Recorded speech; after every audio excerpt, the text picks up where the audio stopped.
Bonjour, rebonjour à tous, soyez les bienvenus sur les Réno Talks, une série de tables rondes sur les grands enjeux de la rénovation énergétique des logements. Changeons de perspective, c'est le thème principal de nos conférences cette année sur Batimat et c'est particulièrement vrai pour le débat qui va suivre. Passer d'une approche cloisonnée ou en silo à une approche plus intégrée, territoriale pour répondre aux grands enjeux de la rénovation et aux besoins des Français. Alors comment rassembler, piloter et synchroniser tous les acteurs publics et privés, y compris la diversité des propriétaires autour d'un projet commun? Nous avons la chance d'accueillir cet après-midi 3 experts qui mettent en œuvre la rénovation au cœur des territoires depuis de nombreuses années et qui vont pouvoir nous éclairer sur ces sujets, sur les bonnes pratiques, les écueils à éviter et la réalité des défis qu'ils rencontrent au quotidien. Pour en discuter et pour en débattre, je vous demande d'accueillir Florence Presson, Christine Lecomte et Denis Carrère.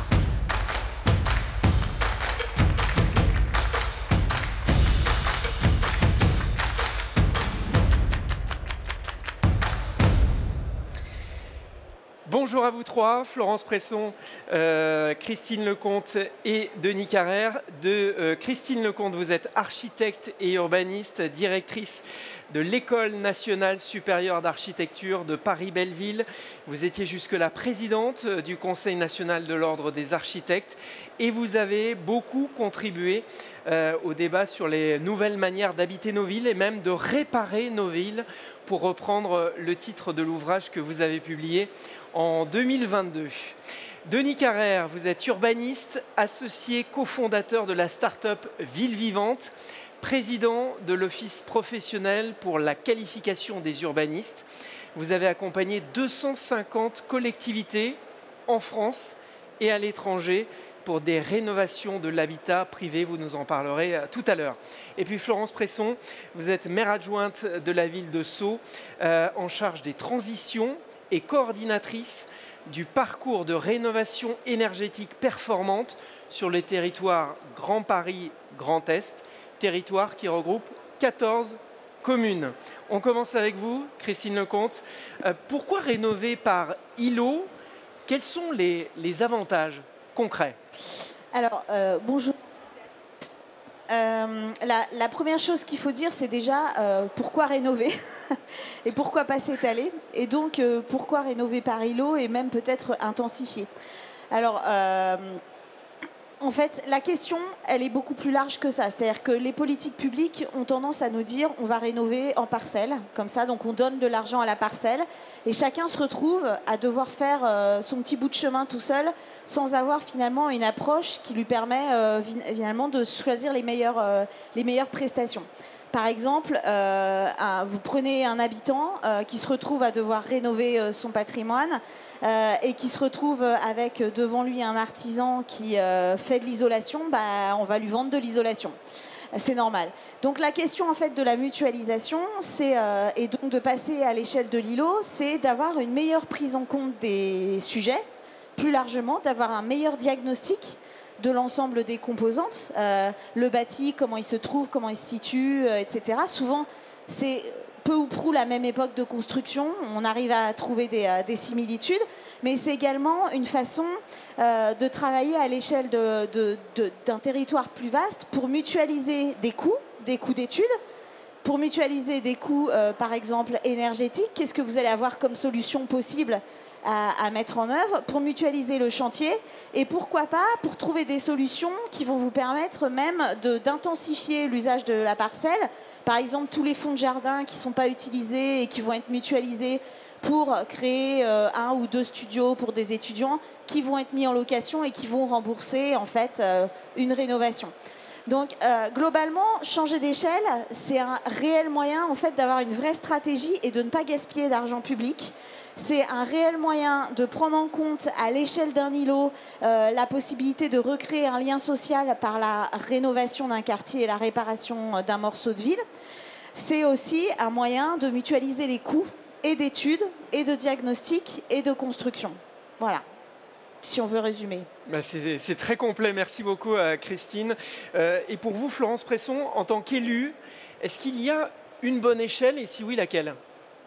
Bien, bonjour à toutes et tous. Alors, tout d'abord, Moi, je suis élue d'une ville de 20 000 habitants, donc une petite commune, avec aussi bien des quartiers avec des immeubles et des quartiers avec beaucoup de pavillons. Pour nous, on n'a pas forcément une bonne échelle. Tout dépend effectivement du type de bâti que l'on souhaite rénover. Et le rôle d'une ville de 20 000 habitants, c'est surtout un rôle de facilitation, d'accélération, d'accompagnement des ménages. Donc bien évidemment, on va être, par exemple, avec un accompagnement très fort, très renforcé avec les pavillons, et raisonner finalement pavillon par pavillon de façon un peu contagieuse, parce que quand le voisin se met à voir de 3 000 euros, il passe à 800 euros de facture énergétique annuelle, ça donne envie aux voisins. Et puis quand on est sur de l'immeuble, là on a une logique un peu différente. On travaille aussi avec des partenaires plus professionnels. Mais donc pour nous, il n'y a pas forcément la bonne échelle. C'est surtout la relation de confiance que l'on peut développer avec les habitants, le réflexe qu'ils peuvent avoir, qui est de dire j'ai un projet, je sais que je vais aller à la mairie, ils vont me donner quelques informations, je vais éviter les arnaques et je vais pouvoir avancer. Denis Carrère, rénover Paris-Lot, c'est changer de logique en considérant finalement tous les aspects, tous les enjeux, énergie, patrimoine, espace, mixité, attractivité, éclairement.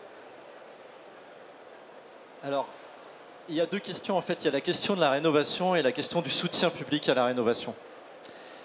Ce qu'il faut comprendre, c'est qu'à l'échelle nationale, on a une énorme politique du soutien public à la rénovation qui a été évoquée un petit peu par Madame Lecomte, qui a été évoquée un petit peu aussi par Madame Presson et par ses responsabilités. Aujourd'hui, ce qui est national et ce qui est massif, c'est principalement orienté vers la rénovation énergétique standardisée. Aujourd'hui, la dépense publique sur la rénovation énergétique, je ne parle pas des discussions budgétaires de 2024, mais je parle de l'année 2023, c'était 3,1 milliards d'argent qui a été dispensé en soutien public à la rénovation, dont 2,7 milliards sur la seule rénovation énergétique, avec une majorité de rénovation énergétique par geste. C'est-à-dire que la façon qu'on a en France aujourd'hui à l'échelle nationale de s'occuper de la rénovation, c'est de prendre une boussole qui est le diagnostic de performance énergétique, de prendre les prescriptions de cette boussole et de l'appliquer à des gens qui vont faire des rénovations en général de petite ampleur, très majoritairement de petite ampleur. Et donc, les collectivités, lorsqu'elles s'emparent du sujet, elles vont se poser la question, oui, mais tout ça c'est très bien, maintenant comment je fais pour avoir les effets que j'attends en direction des publics que j'attends, sur les immeubles qui me préoccupent, dans les secteurs urbains que je souhaite faire évoluer.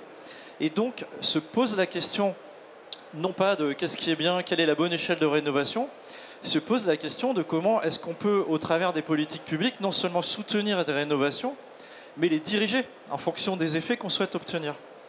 Et là, c'est dans ce cadre-là que depuis la fin des années 1970, il y a des politiques de traitement des îlots qui ont été déployées, au départ de façon assez brutale, puisqu'elles consistaient à avoir une taille critique, mettre tout par terre et puis construire du neuf comme on savait le faire. Et puis ensuite, à partir de la fin des années 70, ça a consisté plutôt à se rendre maître d'un certain nombre d'immeubles pour pouvoir y développer des opérations. Ça a donné des choses absolument exemplaires, mais la difficulté, elle tient justement dans cette notion d'exemplarité.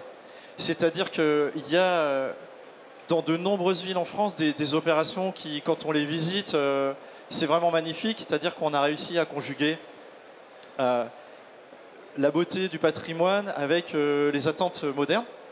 Mais la réalité, c'est que ça suppose, lorsque c'est la collectivité qui prend la main et qui veut arriver et qui veut aboutir dans un temps déterminé, ça suppose énormément d'argent parce qu'il y a une maîtrise foncière, il y a du portage, il y a du contentieux aussi parce qu'aucun propriétaire privé ne se laisse départir de ses immeubles sans bouger un petit peu ses petits bras.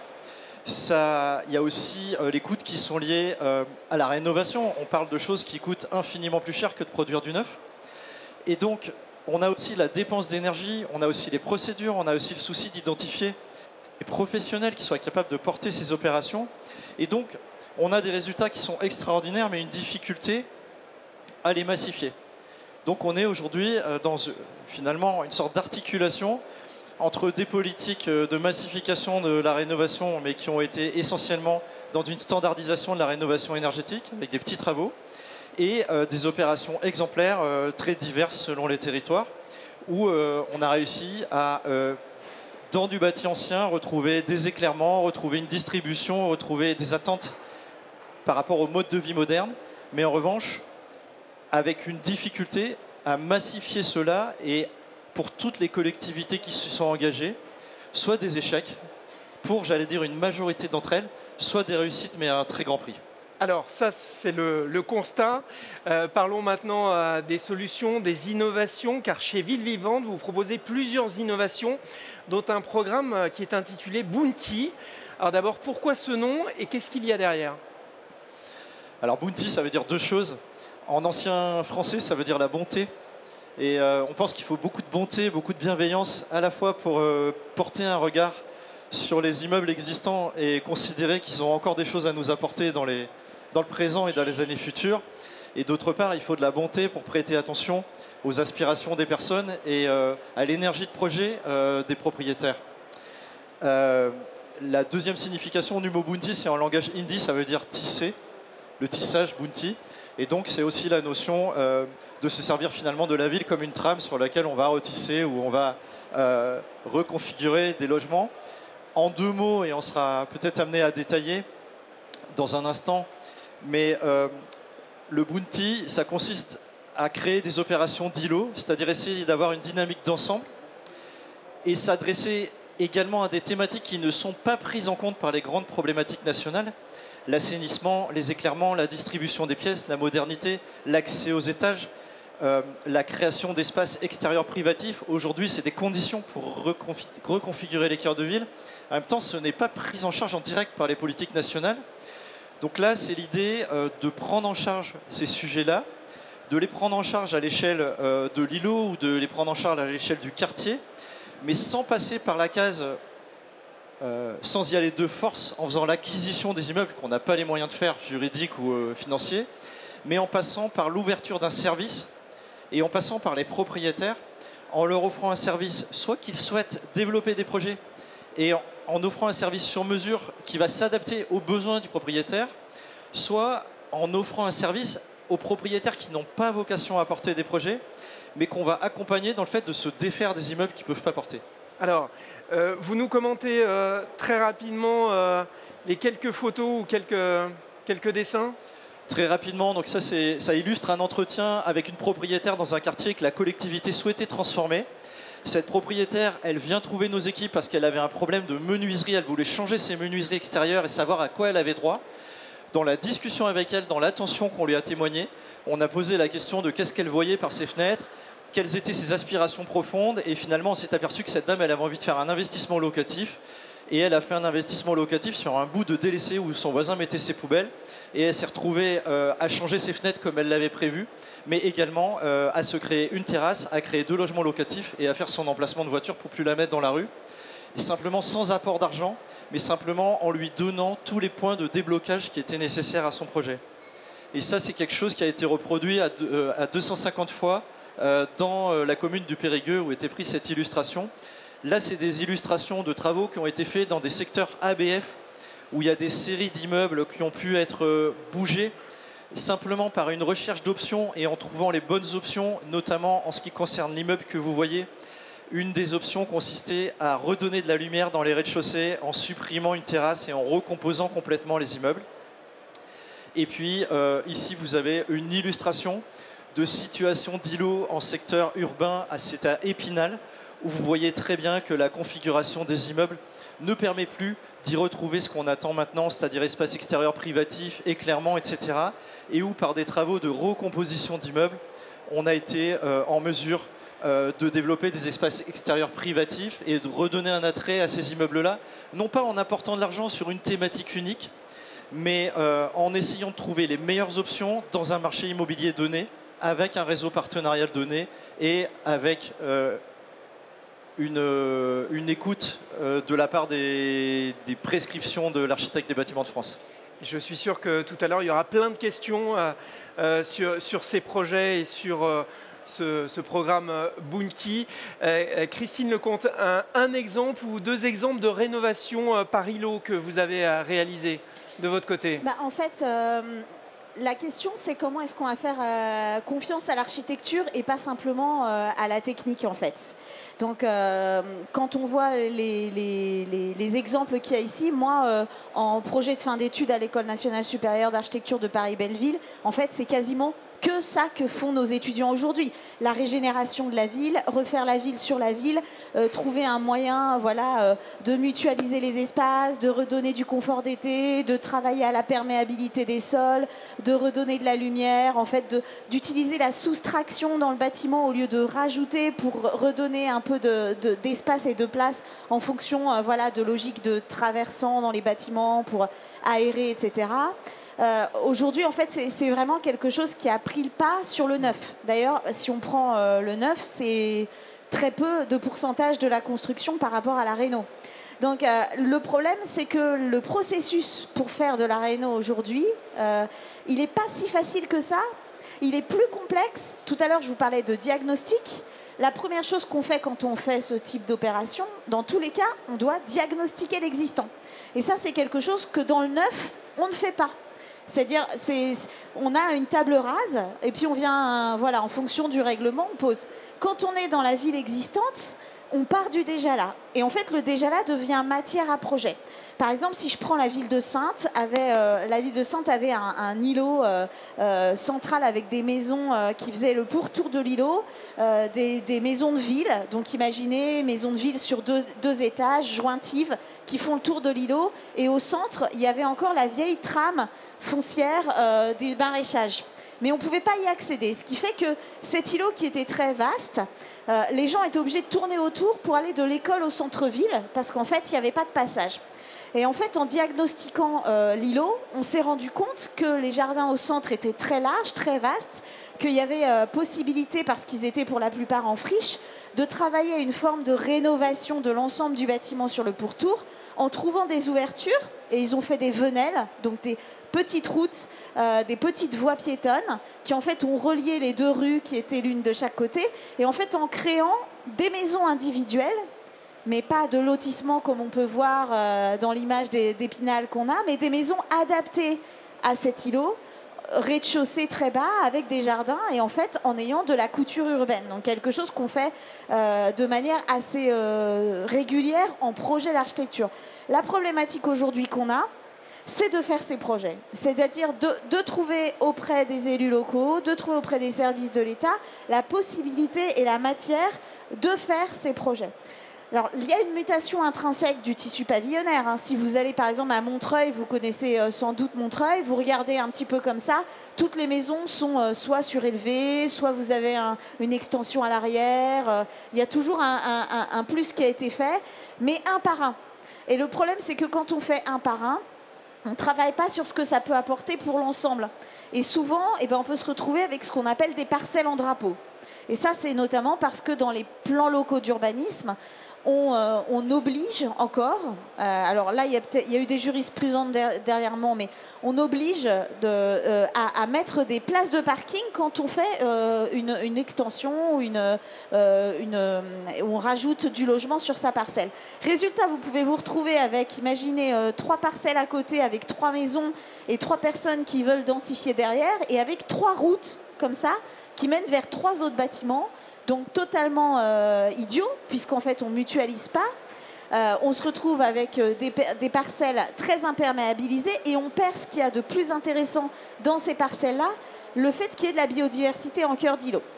Donc en fait, c'est une complexité qui est extrêmement importante et qui doit se gérer, et c'est pour ça que moi je trouve le titre très important, du silo à l'îlot, c'est la façon dont on vient remettre en fait du projet dans quelque chose qui est géré souvent à la parcelle en micro-foncier et de manière, on va dire, presque fractale.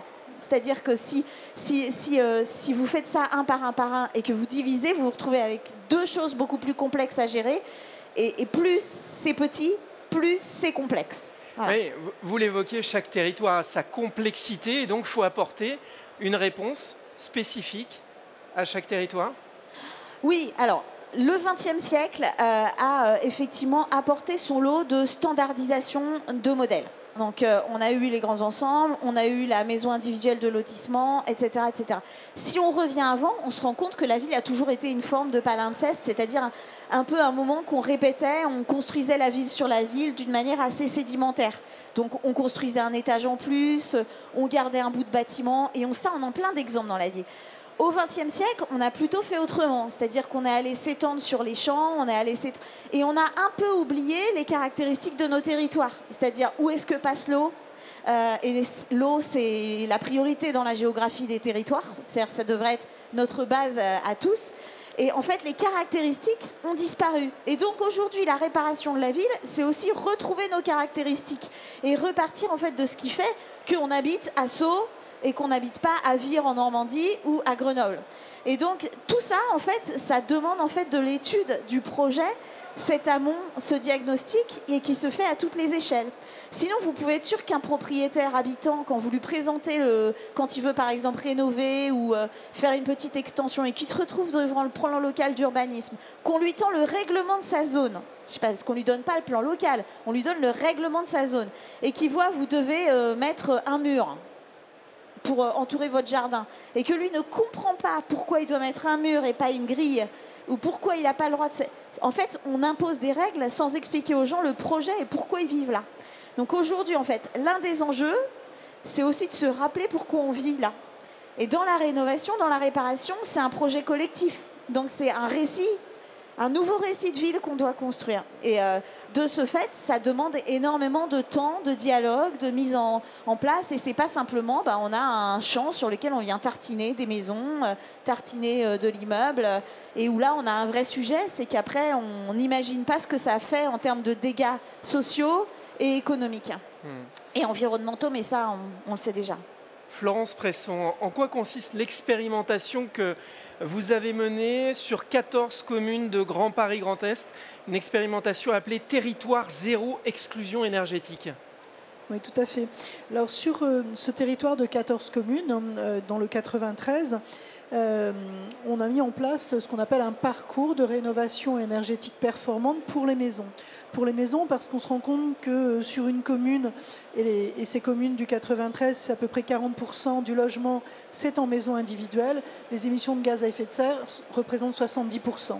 Et souvent, elles ont été oubliées parce qu'on a raisonné justement en silo. Les immeubles, on déconstruit, on reconstruit, etc. Là, on a fait un focus sur les maisons pour se dire il faut absolument permettre aux gens de vivre dignement dans des maisons avec un confort d'hiver, d'été. Et on a lancé ce programme qui a plutôt bien fonctionné, sauf que, avec les aides de l'État telles qu'elles existaient, avec l'accompagnement qui fonctionnait, ça ne fonctionnait pas pour les ménages fragiles, très fragiles, modestes, très modestes. Et donc, il a fallu qu'on recherche des solutions pour accompagner de façon beaucoup plus forte les ménages. C'est pour ça que nous avons répondu à un appel d'offres sur Territoire zéro exclusion énergétique, qui est inspiré de Territoire zéro chômeur. C'est-à-dire, on prend un périmètre, et ce périmètre-là, on le ratisse complètement, et toute personne qui est modeste ou très modeste a une prise en charge, un accompagnement renforcé. Et finalement, on renverse un petit peu la situation. C'est grâce au fait qu'il y a ces ménages qui, normalement, pourraient être ceux qui bloquent parce qu'ils n'ont pas les moyens de faire les travaux, vont être accompagnés, vont pouvoir monter des projets. C'est aussi grâce, depuis 1er janvier 2024, aux aides importantes qui ont été faites sur les travaux dans le MaPrimeRénov' parcours accompagné, que ça peut être ces familles-là qui embarquent finalement leurs voisins, qui sont des ménages intermédiaires, ménages aisés, qui, à un moment donné, participent, bénéficient de ce renouvellement, de voir effectivement des maisons qui prennent plus de valeur peut-être que les leurs, et on a un effet d'entraînement. Donc Territoire zéro exclusion énergétique, c'est vraiment une expérimentation aujourd'hui sur 15 territoires en France, et qui a comme objectif de prouver que finalement on peut embarquer le maximum de personnes, et c'est bénéfique pour tous. Oui. Je voulais juste rebondir sur cette initiative qui me semble extrêmement pertinente parce qu'en fait, la question de la prise en charge stratégique et pas de dire, voilà, on va permettre à tout le monde de le faire tout de suite et puis en fait, on parsème un peu. On vient croiser en fait plusieurs données. On vient croiser la précarité énergétique, la précarité sociale et on pourrait même croiser ça avec une précarité environnementale liée par exemple au confort d'été ou au retrait gonflement d'argile ou ce genre de choses. Et ça sur le territoire français. Et on aurait un vrai plan national d'adaptation stratégique au changement climatique. On pourrait aussi rajouter la gestion de l'eau. Alors j'en rajoute beaucoup, mais en fait le problème c'est quand il va falloir gérer l'eau et qu'on aura rénové la maison il y a 10 ans, ça va être compliqué de dire aux propriétaires, maintenant, il va falloir faire autrement. Donc, c'est une vraie question, ces stratégies, et il y a un vrai enjeu à travailler sur vraiment le croisement des données pour trouver à la bonne échelle comment est-ce qu'on va pouvoir rénover. Et justement, dans ce cadre-là, on rentre dans le domaine aussi économique. Parce que pour pouvoir rénover de cette façon-là, dans le cadre de territoire zéro exclusion énergétique, il faut constituer des équipes d'artisans. Des équipes d'artisans locaux qui, lorsqu'ils vont venir visiter effectivement une maison, ça ne va pas être chacun pour faire son devis. Mais c'est dans une démarche de rechercher la performance pour cette maison. Chaque maison est particulière, a une architecture particulière, a un emplacement particulier. Et finalement, ces équipes, encadrées par ce qu'on appelle des ensembliers solidaires, hein, on est beaucoup dans la solidarité, eh bien, ce sont ces métiers un petit peu comme les MAR, mon accompagnateur rénovation, mon accompagnateur rénovation, oui, rénove, voilà, qui vont complètement accompagner, qui vont être le lien entre les équipes d'artisans locaux, donc développement économique local, et les ménages. Et pour un artisan, ben, c'est un peu un chantier qui lui est apporté sur un plateau.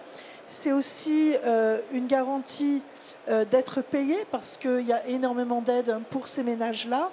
Et c'est un terrain, un petit peu un accélérateur pour les voisins. Denis Carrère, une réaction, vous qui avez accompagné de très nombreuses collectivités. C'est toute la difficulté d'essayer, comme le fait avec talent le territoire dont s'occupe Madame Presson, de s'appuyer sur la dynamique de politique nationale, mais pour aller les déployer localement. Et on voit bien, au travers de ce qu'elle illustre, notamment tout le travail d'accompagnement, que ce n'est pas parce qu'il y a un dispositif sectoriel qu'à un moment donné, on a les effets qui sont souhaités. Et donc, au-delà de la réflexion sur les échelles, il y a aussi la réflexion sur les politiques locales. Comment des politiques locales peuvent ou ne peuvent pas s'appuyer sur des politiques nationales. Et c'est un sujet aujourd'hui qui n'est pas entièrement résolu et qui reste tributaire des initiatives des collectivités. Encore une fois, aujourd'hui, la réalité nationale massive, c'est 2,7 millions en 2023 sur la rénovation énergétique, 400 millions de fraudes. C'est pas moi qui le dis, c'est l'ex-ministre du budget. Et des ménages qui sont relativement démunis et qui, sans accompagnement, ont un parcours qui n'est pas fluide.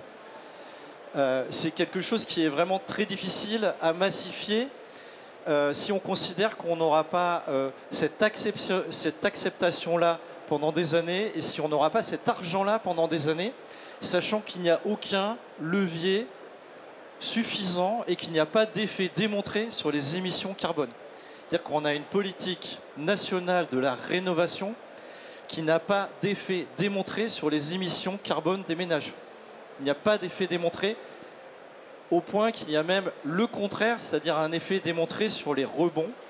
C'est-à-dire qu'on apporte bien du confort aux ménages, on apporte des changements de conditions de vie, mais il n'y a pas un impact climatique qui est démontré à la hauteur de l'engagement de la collectivité nationale. Vous êtes d'accord, Christine Lecomte ? Oui, en fait, il y a plusieurs études qui montrent ça, et notamment si on regarde ce qui s'est passé en Allemagne, où il y a eu des grandes politiques de rénovation, et en fait, on a effectivement eu un effet rebond.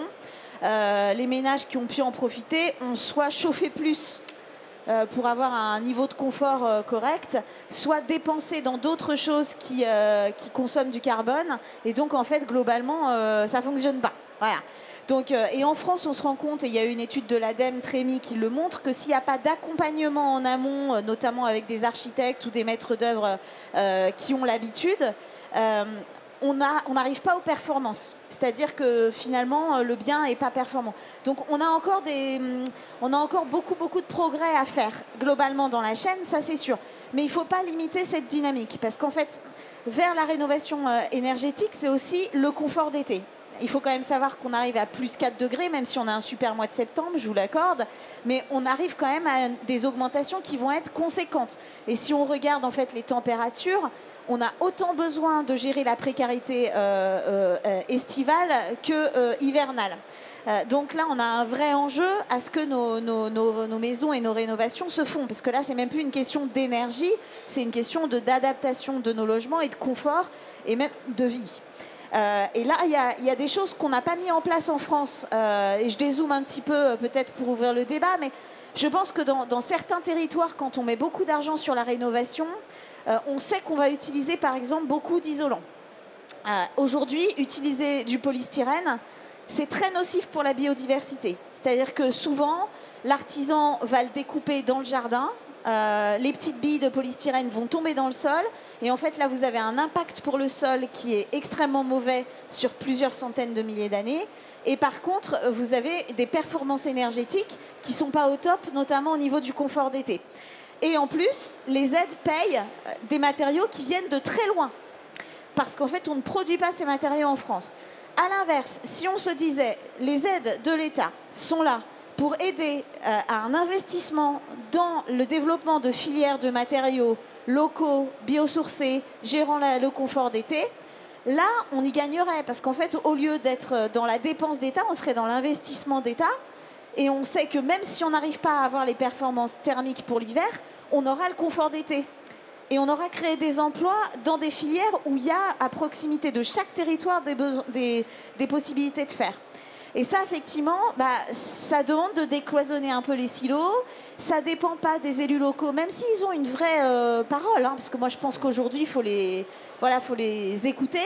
Mais par exemple, je parlais avec les élus de Bordeaux. C'est un vrai sujet pour eux à Bordeaux. Parce qu'en fait, la question d'imposer le biosourcé partout est très compliquée s'il n'y a pas de filière locale.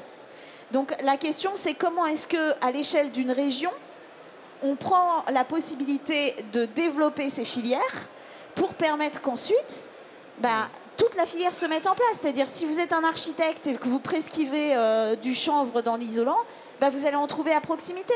S'il n'y en a pas, en fait, vous avez beau être le meilleur architecte du monde, l'artisan le mieux formé ou l'habitant qui a envie de circuit court le plus possible, vous ne pouvez pas. Donc là, il y a des vrais enjeux aussi que les aides de l'État ne subventionnent pas des produits nocifs pour la santé, nocifs pour l'environnement et qui viennent de très loin. Mais ça, on en est encore un peu loin. Florence Presson, vous vouliez réagir ? Oui, c'est vrai qu'à chaque échelle, il y a un certain nombre d'actions qui est à mener. En tout cas, il y a une action qui se fait au niveau le plus local possible, c'est l'accompagnement à l'usage. Parce qu'effectivement, on ne va pas mettre en place un accompagnement poussé pour aller vers de la rénovation globale en 1 ou 2 étapes. Mais sinon, comme l'étude Trémy le dit, faire des petits gestes, ça ne sert à rien. Et espérons qu'on continue à être sur le chemin de la rénovation globale. En tout cas, l'accompagnement des collectivités qui s'engagent, telles qu'à Sceaux, telles que sur territoire Grand Paris Grand Est, c'est d'accompagner le ménage pour éviter les effets rebonds. Ça veut dire aussi que ça va par un peu une évaluation des gains, avoir un petit peu de capteurs sans en mettre à outrance, mais pour effectivement, si on voit la température, on va y être attentif. Il faut vraiment rendre visible l'invisible. Attention, vous n'aurez pas les économies attendues. Vous ne pourrez pas rembourser suffisamment bien les prêts que vous avez pris si vous passez à 22-23 degrés. C'est facile, ça tourne, ça chauffe. Non, il faut être beaucoup plus sobre. Et cet accompagnement-là, les acteurs locaux peuvent se permettre de le mettre. Oui, les accompagner et puis les embarquer dans un projet beaucoup plus large que la simple rénovation énergétique. Là aussi, les communes et toutes les différentes administrations ont un rôle à jouer pour embarquer. Oui, tout à fait. Comme vous le disiez tout à l'heure, il y a la maison, il y a le logement, mais pas que. Et puis, il n'y a pas que l'énergie. Mais effectivement, on parle beaucoup d'îlots de chaleur. Sur la ville de Sceaux, par exemple, on était très mobilisés sur les immeubles, on était très mobilisés sur les maisons. Et grâce à une expérimentation, un travail qui s'appelle Opérate, qui a été fait avec le Club de l'amélioration de l'habitat et avec le cabinet Pellegrin, eh bien, il y a eu la réflexion de dire, prenons un peu de recul, et ici on a une école, on a un centre de loisirs, on a juste à côté un centre sportif, et puis on a des maisons tout en bas d'ici, puis on a des immeubles là, et puis au milieu, on a l'îlot de Chaleur, un des spots les plus importants de la ville de Sceaux, parce que c'est un parking de 80 places. Est-ce que ça a du sens d'aller mettre du cool roof, toit blanc sur les écoles pour faire tomber? Est-ce que ça a du sens d'aller rénover les maisons? Est-ce que ça a du sens? Non, ça n'en a pas si on n'a pas cette vision globale sur le quartier, si on n'est pas dans une démarche de dire est-ce qu'il est nécessaire encore aujourd'hui d'avoir 80 places de parking à cet endroit-là, alors qu'on est dans une ville où tout se fait à pied ou à vélo quasiment, débitumons complètement ce parking, plantons, faisons que ce soit un espace de déambulation, de promenade. On n'est pas là pour rajouter du logement ou quoi que ce soit, mais plutôt un lieu de vie. Changer de perspective. Changer de perspective et faire que les habitants s'approprient ce lieu, parce qu'ils tournaient autour là aussi. Ils n'allaient pas traverser un parking, aucun intérêt. Là, demain, c'est effectivement une vie qui va se construire au cœur de ce quartier. Denis Carrère. Ce qui illustre Madame Presson, eh bien, au niveau national, ce travail à l'îlot, ou ce travail au quartier, ou ce travail dans la profondeur un petit peu des choses, on n'en prend pas le chemin. Aujourd'hui, le dispositif qui permet aux collectivités de contractualiser avec l'État, avec l'Agence nationale de l'habitat sur les questions de rénovation, c'est le dispositif du pacte territorial. Ce dispositif du pacte territorial, il a un objectif extrêmement louable, c'est au travers de chaque collectivité de donner à tout citoyen sur le territoire français le même accès à ce qui existe en matière de soutien à la rénovation énergétique. Mais la réalité, c'est que pour accompagner vraiment des dizaines en ce moment de territoires qui passent au pacte territorial, c'est qu'on vient crever toute cette énergie, toute cette attention des collectivités pour la déployer avec des moyens budgétaires et des moyens humains sur une sorte de guichet généraliste qui est entièrement consommé par les petits travaux et par les tranches de revenus qui ne sont pas les modestes et les très modestes qu'évoquait Madame Presson tout à l'heure, mais qui sont ceux qui sont appelés poétiquement les intermédiaires et supérieurs, qui viennent consommer un petit peu des points d'entrée de dispositifs. Et donc ça vient distraire les moyens que pourraient consacrer les collectivités à faire le vrai accompagnement, à faire le travail global et à faire le travail d'adaptation et aussi à faire le travail multithématique, puisque ça a été brillamment rappelé des deux côtés, on ne peut pas tout résumer à un aspect. Il y a le confort d'hiver, mais il y a aussi le confort d'été. Il y a la performance énergétique, mais il y a aussi les déplacements, il y a l'assainissement, il y a les éclairements. Donc on a quand même aujourd'hui, on est à un point de bascule. Est-ce que les collectivités, leur rôle finalement, c'est d'être des exécutantes d'une politique nationale qui est massive, mais qui n'est pas durable en termes de capacité à être financée dans le temps et qui n'a pas d'effet démontré? Ou est-ce qu'on s'appuie sur l'énergie des collectivités et de leurs habitants pour avoir un travail d'îlot qui permette de déployer dans un sens bottom-up des choses qui soient réellement efficaces? C'est vraiment à la croisée des chemins que nous sommes aujourd'hui. Vous vouliez rebondir? Oui, je voulais rebondir parce qu'il y a un vrai sujet sur l'ingénierie qui est à disposition des territoires. Dans toutes mes activités, je vois souvent des collectivités qui ont soit personne en interne, et donc c'est très compliqué pour elles d'imaginer comment je prends les choses. Donc on fait un peu de l'urbanisme ou de la rénovation à l'opportunité. C'est-à-dire, en gros, les gens qui viennent vous voir, vous travaillez avec eux. Et puis, dans d'autres collectivités, on a la possibilité de s'armer et d'avoir, par exemple, un service dans lequel vous avez une direction de l'habitat, un architecte en interne, conseil, qui va faire, en fait, le lien entre les problématiques.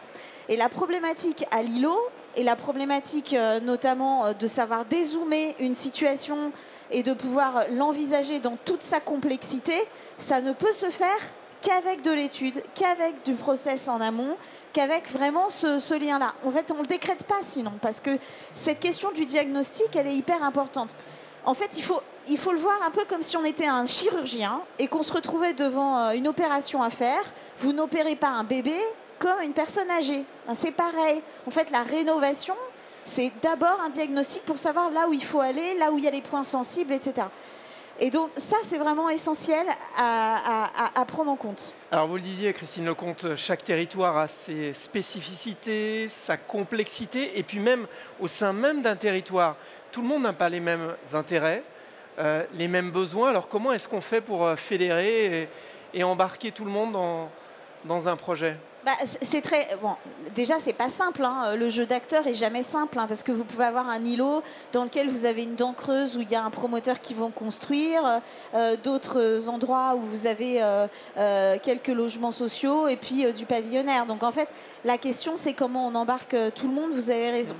Alors, par exemple, en ce moment, la ville de Brest, sur le bâti de la reconstruction. Donc c'est un bâti, on va dire, qui est de l'immeuble collectif en centre-ville, le quartier de Siam, pour ceux qui connaissent, qui est au centre, où en fait on a des îlots jointifs de logements collectifs avec au centre, souvent, ce que vous décriviez, c'est-à-dire du bitume, des places de parking, et puis en fait des immeubles qui n'ont pas toujours des moyens d'être accessibles. Et en fait la problématique aussi de la rénovation de nos centres, c'est la problématique de l'accessibilité des logements et c'est la problématique du maintien à domicile de beaucoup de nos concitoyens et des problèmes de vieillissement qu'on va avoir dans les années qui viennent, d'où l'accessibilité des logements. Mais c'est également de lutter contre la vacance de ces logements de centre-ville quand on est sur des communes qui ne sont pas comme Sceaux où il y a une pression, mais qui sont dans des tissus un peu détendus, où on continue à étendre de la maison individuelle, alors qu'en fait, dans le bâti central, on a des logements de parfaite qualité qui pourraient très bien servir si tant est qu'on les rénove. Et donc voilà, il y a toute cette démarche-là qui se fait par exemple à Brest où ils ont décidé de prendre un quartier, donc le quartier de Siam, et de travailler sur sa métamorphose. Et donc là, c'est effectivement de la concertation, des thématiques, une équipe de maîtrise d'œuvre, d'architectes, d'urbanistes, de paysagistes qui les accompagnent. Mais ça, on est accompagné par l'État sous forme d'un démonstrateur. Donc c'est un peu ce que disait tout à l'heure Denis Carrère, c'est-à-dire qu'on est loin encore de pouvoir se dire que toutes les collectivités peuvent le faire. Sur le pavillonnaire, on a le même sujet, c'est-à-dire qu'on peut laisser la densification pavillonnaire se faire. La problématique, c'est quand on aura bien densifié et qu'on va se rendre compte qu'on aura tout imperméabilisé en même temps et donc que l'eau ne pourra plus s'écouler, qu'il y aura moins de perméabilité des sols et qu'on aura en fait mal travaillé dans ce sens-là. D'où qu'on a besoin de cette approche collective. Après, ce qui est intéressant de se dire, c'est que rénover, densifier, ça va ensemble. Et ça va ensemble dans le sens aussi de se repenser comment on vit ensemble, en ville. Et donc de se dire, est-ce que d'une ville où on a beaucoup séparé, beaucoup fait mis les fonctions les unes à côté des autres, ou pour aller faire ses courses, il faut prendre la voiture, pour aller à l'école, il faut prendre la voiture, pour aller au travail, il faut prendre la voiture, à un moment donné, de se poser la question de comment est-ce que les fonctions peuvent être un peu hybridées, mises ensemble, mutualisées, et comment on retrouve en fait une forme de spatialisation de la démocratie en fait. Comment est-ce qu'on peut retrouver, qu'est-ce que ça veut dire vivre ensemble en France ? Et c'est vrai qu'on est tous hyper contents quand on voit une place animée où il y a un café et que finalement quand on sort de chez soi et qu'en fait on est dans une individualité qui fait qu'on prend la voiture, on n'a pas de... Voilà. Les enfants ont perdu une possibilité d'action en ville folle depuis les années 50 en termes de liberté d'action. Les sociologues nous les appellent les enfants points aujourd'hui parce qu'on les trimballe d'un point à un autre. Donc en fait, notre question aujourd'hui, c'est aussi ces questions d'accessibilité de la ville et ça pose la question au-delà de la rénovation, de notre accès à l'espace public, de ce qu'on partage et de ce qu'on ne partage pas, des seuils concrets, de l'intimité. Et en fait, c'est des modèles et des typologies urbaines qu'on a un peu zappées et qu'il va falloir retrouver, recoudre. Et en fait, c'est fantastique parce que ça demande de faire du projet extrêmement lié au territoire et extrêmement en lien avec les habitants. Ouais, un énorme défi à relever pour les architectes, les urbanistes, les élus que vous êtes. On va prendre maintenant vos questions. Je suis sûr qu'il y en a plein là. Alors, on va peut-être... vous donner un micro, si possible. Voilà, monsieur.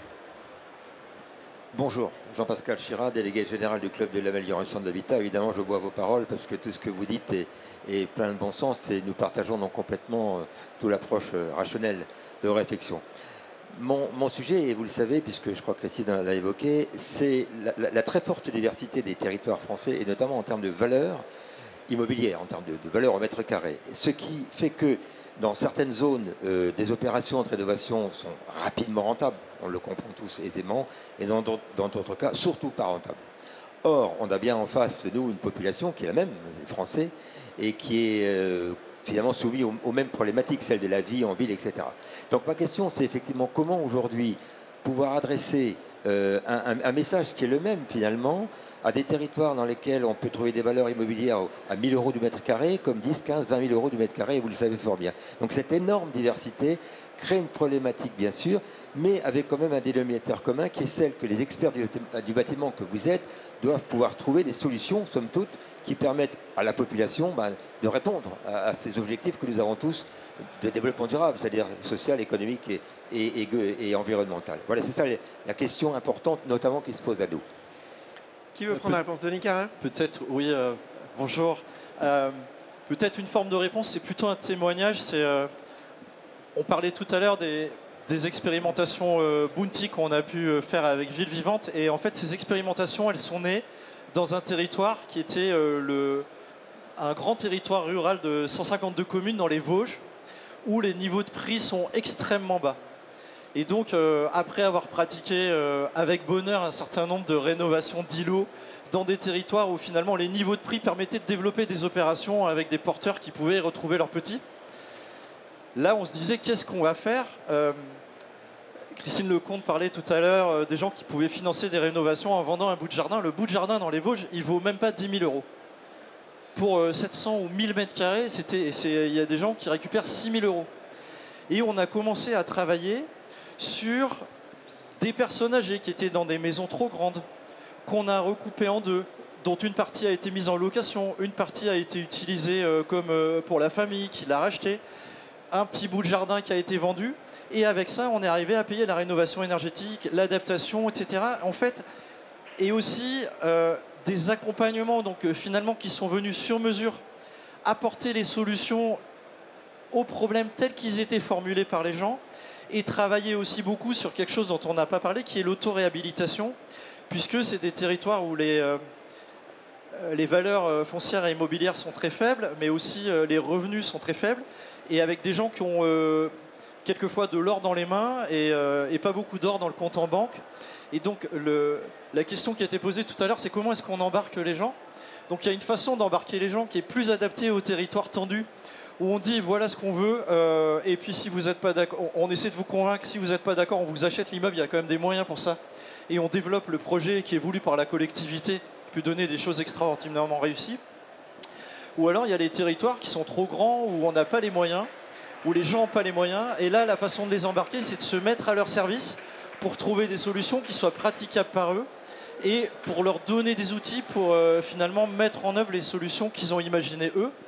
On parle beaucoup de la subvention, on a une politique nationale de l'amélioration qui est en gros centrée sur la subvention. Mais la réalité, les gens, ils ont des problèmes d'accès au crédit, ça se résout d'une certaine façon. Ils ont des problèmes de médiation familiale dans les indivisions, ça se résout d'une autre façon. Ils ont des problèmes de conception, comment je vais me débrouiller avec cet immeuble, ça se résout encore par d'autres outils. Ils ont des soucis quelquefois d'entente familiale, ils ont des soucis de dire comment je me débrouille, quelle partie je pourrais tirer de l'immeuble. Et donc le fait de se mettre au service des personnes et de leur apporter des solutions qui soient sur mesure et dans ce qu'ils soient capables de porter, c'est aussi une façon de s'adapter au territoire où il n'y a pas le moteur immobilier. Et donc ça nous renvoie à ce qui a été évoqué là, c'est-à-dire l'accompagnement. Vous voulez rajouter quelque chose? Ouais, pas longtemps. Hein. Deux choses. Dans le parcours résidentiel, on a besoin d'autres logements que des maisons. Donc dans ces territoires, souvent, qu'est-ce qui se construit? du lotissement et en fait on laisse tomber le 2 pièces, le 3 pièces qui permet à quelqu'un de venir travailler, je pense par exemple au bourg du Rouget dans le Cantal où on aurait besoin de logements de petite taille et finalement rénover devient le parcours du combattant parce qu'en fait les aides sont pas si faciles à trouver, etc., etc. Donc une des choses qu'il faut dire à la puissance publique, c'est aider à réduire la vacance en subventionnant à mort la rénovation dans ces espaces où il y a besoin de logements de petite taille. Ça, c'est indispensable. Et de le faire en étant accompagné pour faire de la qualité. Et ça, je pense qu'il y a un vrai sujet sur ça pour évidemment faire ce que vous dites, qui est hyper important. Allez, une autre question, oui madame. Alors, si possible, question courte pour une réponse courte, de façon à prendre plein de questions. J'essaie d'aller vite. Je suis architecte et donc moi je travaille avec des particuliers sur des rénovations de logements ou des surélévations d'immeubles. Et en fait, je voulais savoir, vous, comment vous voyez qui doit prendre en charge ce temps de pédagogie auprès de l'usager ? Parce que moi, en école, j'ai beaucoup appris à faire des projets neufs. Je fais de la rénovation énergétique, de la surélévation. Et je passe un temps infini à essayer d'expliquer à des particuliers qui ne pensent qu'au diagnostic DPE comment on va aller choisir un isolant en chambre. Est-ce que je peux leur proposer du champ, mais on va perdre de la surface, des mètres carrés. Enfin, ce temps de pédagogie, qui doit le prendre en charge ? Est-ce que je dois les renvoyer vers la collectivité ? Est-ce que je dois les renvoyer vers d'autres personnes ? Ou est-ce que c'est à moi de chiffrer ça ? Mais du coup, la mission... Ensuite, eux, ils ne veulent pas payer ça parce qu'ils ne comprennent pas le conseil. Enfin, qui doit prendre en charge ce temps d'éducation ? Florence Presson, peut-être ? Oui, effectivement. Ils vous contactent, c'est ça ? Comment ? Ils vous contactent pour avoir... Oui, tout à fait. Non, mais effectivement, quand il y a une volonté politique du maire de développer de la rénovation énergétique, c'est pas parce qu'il le décrète. C'est parce que, comme on dit, les meilleurs experts de la ville, ce sont les habitants. Mais si on ne leur donne pas la connaissance, l'information, ils ne peuvent pas avancer. Ils ne vont pas se poser toutes ces questions-là. Nous, ce qu'on organise sur la ville de Sceaux, c'est des ciné-débats, c'est des forums de la rénovation, c'est des rencontres avec des experts, avec Ecopolis qui vient expliquer qu'est-ce que les matériaux géo et biosourcés. Finalement, on remplit les salles quand c'est le maire qui invite des habitants pour avoir de l'information de ce type. À la sortie de cela, on a fait quelque chose avec le cabinet Yudo, qui construit sur la construction. Mais à la sortie d'une réunion comme ça, les personnes, les habitants ont un éclairage supplémentaire, ils ont les contacts, les retours d'expérience. Quand il y en a le 17 novembre, il va y avoir 10 habitants qui vont expliquer ce qu'ils ont fait. Et à chaque fois, il y a l'expert à côté pour dire effectivement, il a fait ça, on est rentré dans tel cadre. Cette pédagogie-là, les communes peuvent les développer. Ce ne sont pas les experts, mais par contre, ils vont rassembler les experts. Encore un petit mot, mais c'est vrai, la question, elle est extrêmement pertinente. Moi, je pense qu'il y a effectivement une grande pédagogie et un apport des collectivités locales qui est essentiel pour asseoir un peu cette dynamique, mais également à se poser la question pourquoi MaPrimeRénov' ne s'intéresse pas aux prestations de maîtrise d'œuvre. C'est-à-dire qu'on n'est pas aidé par MaPrimeRénov' pour être accompagné pour faire bien. On est accompagné pour payer n'importe quoi, que ça soit bien ou pas bien, mais on n'est pas payé pour choisir ce qu'on va choisir. Donc en fait, les gens, ils se disent, je ne vais pas le prendre, parce que ça me coûte. Donc en fait, il y a ça. Et puis au niveau du collectif, vous avez les problématiques dans le logement collectif, qui est que souvent, on fait les choses à l'envers. Donc là, il y a beaucoup de formation à faire et de sensibilisation auprès des syndics pour que les syndics comprennent qu'on ne va pas d'abord chercher à faire un diagnostic thermique avant d'aller chercher un maître d'œuvre qui va vous signer un permis de construire ou une déclaration préalable. C'est-à-dire que la question, c'est d'abord qu'est-ce qu'on veut faire avant on va faire ça. Et donc, si vous faites d'abord le diagnostic, comment vous voulez qu'une dame un peu âgée, qui est seule, qui ne connaît pas du tout le bâtiment, à l'Assemblée générale, elle vote pour des travaux dont elle n'a aucune idée de ce que ça va lui apporter à elle à la fin, avec un coût exorbitant pour elle. Donc il y a vraiment ce travail de sensibilisation, il fait partie, le devoir de conseil, et dans le métier d'architecte, et effectivement dans les honoraires, aujourd'hui, il n'est pas assez compté.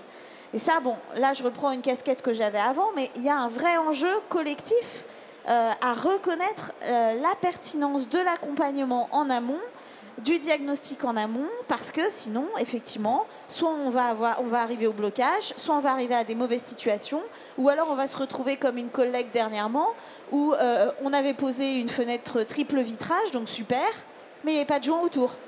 Et comme ils n'avaient pas pris la prestation d'architecte, l'artisan est parti sans faire le joint. Bon, voilà. Donc, c'est un peu extrême, et je suis désolée de le dire à Batimat aujourd'hui, mais c'est du vécu. On a aussi besoin d'avoir cette double protection mutuelle entre personnes du bâtiment pour s'assurer qu'à la fin, on a un ouvrage qui corresponde à ce qu'attendent les non-sachants que sont nos clients. Pour compléter très rapidement, les opérations Bounty dont je témoignais, d'abord, elles sont financées par des collectivités locales. Et elles ont développé leur dispositif dans cet espace qui est à l'amont entre l'idée de projet ou le besoin de projet et le recours aux professionnels. Parce qu'effectivement, la personne, quand elle pousse la porte du professionnel, elle n'a pas de budget. Elle ne sait même pas si elle ne va pas quitter le logement, le vendre, ou faire un locatif, ou refaire. Enfin, le professionnel, à un moment donné, ou la professionnelle, il faut bien qu'à un moment donné, il configure une prestation, qu'il configure une intention, qu'il mette un prix dessus et qu'il l'exécute.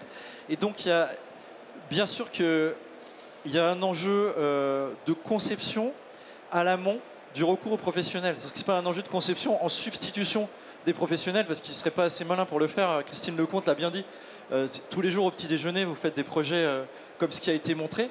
En revanche, c'est les personnes, à un moment donné, il faut que le niveau de précision de l'idée, il ait pu être dégrossi avec justement ce temps d'accompagnement qui leur est proposé par les collectivités. C'est pour ça que je disais que pour embarquer, il faut sans doute se mettre au service des personnes, puisqu'elles vont se mettre en mouvement, et à ce moment-là, l'attention qui va leur être portée, elle va rejaillir sur ce qui va se passer dans le territoire.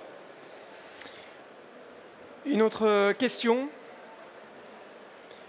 Pas d'autres questions? Alors peut-être un mot de conclusion à chacun, s'il fallait retenir un message de cette table ronde planifiée du silo à l'îlot, la rénovation au cœur des territoires. On commence avec vous, Florence Presson. Bien, mais je dirais qu'avec l'énergie, les idées, les projets, les retours d'expérience qu'on a pu entendre, j'aurais tendance à dire que s'il y a une chose qui est certaine, c'est qu'après, ce sera mieux. Denis Carrère. Aujourd'hui, en France, il y a les politiques sectorielles qui pensent massifier, mais qui n'arriveront pas à massifier parce que tout simplement, c'est des petits travaux. Ça coûte une fortune qu'on ne pourra très rapidement plus mettre, avec un effet de levier qui n'est pas bon et avec des résultats qui ne sont pas constatés. Il y a le magnifique panorama des travaux à l'échelle de l'îlot, du quartier, dans toutes les dimensions qui sont menés par différentes collectivités en France, pionnières ou moins pionnières, mais qui ont la limite de leur difficulté à les massifier.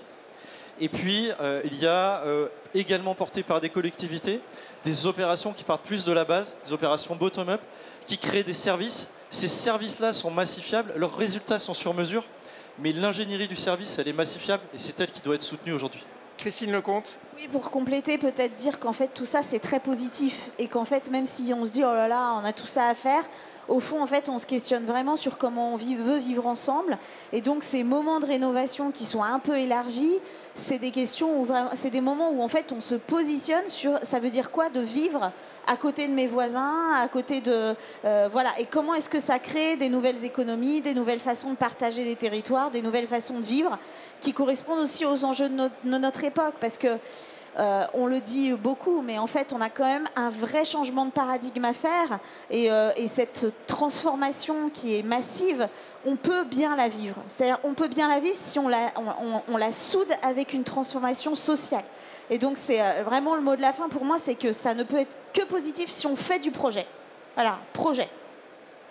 Merci à vous trois. Denis Carrère, on suivra les projets de Ville Vivante. Florence Presson, vos réalisations à Sceaux et sur le Grand Paris Grand Est. Et puis Christine Lecomte, on vous souhaite le meilleur. Vous qui êtes nominée, je crois, pour le Grand Prix de l'urbanisme 2024 qui sera remis en fin d'année. On croise les doigts pour vous. Merci à tous de nous avoir suivis. Je vous donne rendez-vous demain sur l'Agora 1 à 11h pour un Bati Talk sur la résilience des territoires, pour explorer les stratégies mises en œuvre par nos invités pour atténuer les émissions de CO2, alléger les pressions sur les ressources, gérer les communs et offrir un cadre de vie qui permette à tous de vivre mieux. Merci à tous. Excellent après-midi à tous.